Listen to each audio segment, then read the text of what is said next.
एक रहस्यमयी बिजली का तूफान आसमान में उठता है और अगले ही पल एक यात्री विमान उसमें फंस जाता है। कुछ देर बाद जब विमान उस तूफान से बाहर निकलता है तो पायलट देखते हैं कि रेडियो सिग्नल काम नहीं कर रहा और जीपीएस भी गायब है। जैसे ही पायलट कॉकपिट से बाहर देखते हैं, उन्हें अपने साथ एक पुराना फाइटर जेट उड़ता हुआ दिखाई देता है। पायलट तुरंत समझ जाते हैं कि कुछ बहुत गलत है। वे तुरंत विमान को नीचे मोड़ते हैं, लेकिन जो नजारा वे देखते हैं वह यकीन करने लायक नहीं था। चारों तरफ पुराने जमाने के फाइटर प्लेन उड़ रहे थे। गोलियों की आवाज, धुएं से भरा आसमान और पूरा शहर बमबारी से तबाह हो रहा था। यह विमान समय की सीमाओं को पार करके सीधे द्वितीय विश्व युद्ध के बीच पहुंच चुका था। यह सब देखकर यात्री पूरी तरह डर जाते हैं। कुछ जोर जोर से रो रहे थे तो कुछ भगवान को याद कर रहे थे।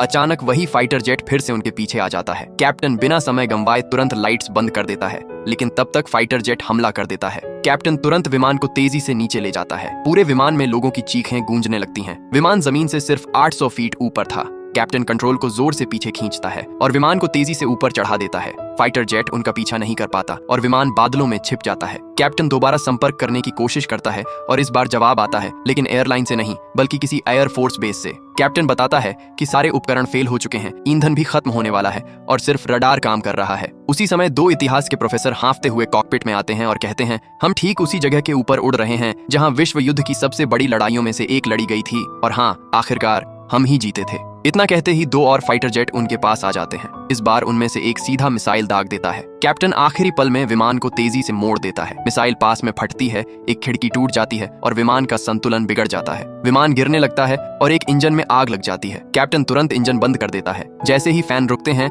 आग भी बुझ जाती है और विमान फिर से कंट्रोल में आ जाता है। अब सबसे बड़ा सवाल था, लैंड कैसे करें? तभी एक वैज्ञानिक आइडिया देता है, हमें उसी तूफान को ढूंढना होगा जिससे हम यहाँ आए थे। वही हमें वापस हमारे समय में ले जाएगा। वे रडार को एक छोटे पैराशूट में बांधकर नीचे फेंक देते हैं। नीचे पहुंचते ही रडार एक्टिव हो जाता है और विमान को सही दिशा दिखाने लगता है। तभी रडार पर एक अजीब चीज दिखती है, वही तूफान, एक टाइम ट्रैवल का दरवाजा। अब विमान का ईंधन भी लगभग खत्म हो चुका था। इस मुश्किल घड़ी में कैप्टन एक बहादुर फैसला लेता है। वह दुश्मनों के बीच से विमान को सीधा उस तूफान में ले जाता है। जैसे ही विमान अंदर जाता है, वह जोर जोर से हिलने लगता है। चारों तरफ अफरा तफरी मच जाती है। कुछ देर झटके सहने के बाद जब वे दूसरी तरफ निकलते हैं, वे वापस अपने आधुनिक समय में आ चुके थे। सभी यात्री सुरक्षित थे। विमान को धीरे धीरे और सावधानी से उतारा गया। सब लोग नीचे उतरते हैं, लेकिन उनके चेहरों पर साफ लिखा था, जो उन्होंने देखा वो वे कभी नहीं भूल पाएंगे। तो बताओ दोस्तों, अगर तुम्हें टाइम ट्रैवल करने का मौका मिले तो तुम किस दौर में जाना चाहोगे?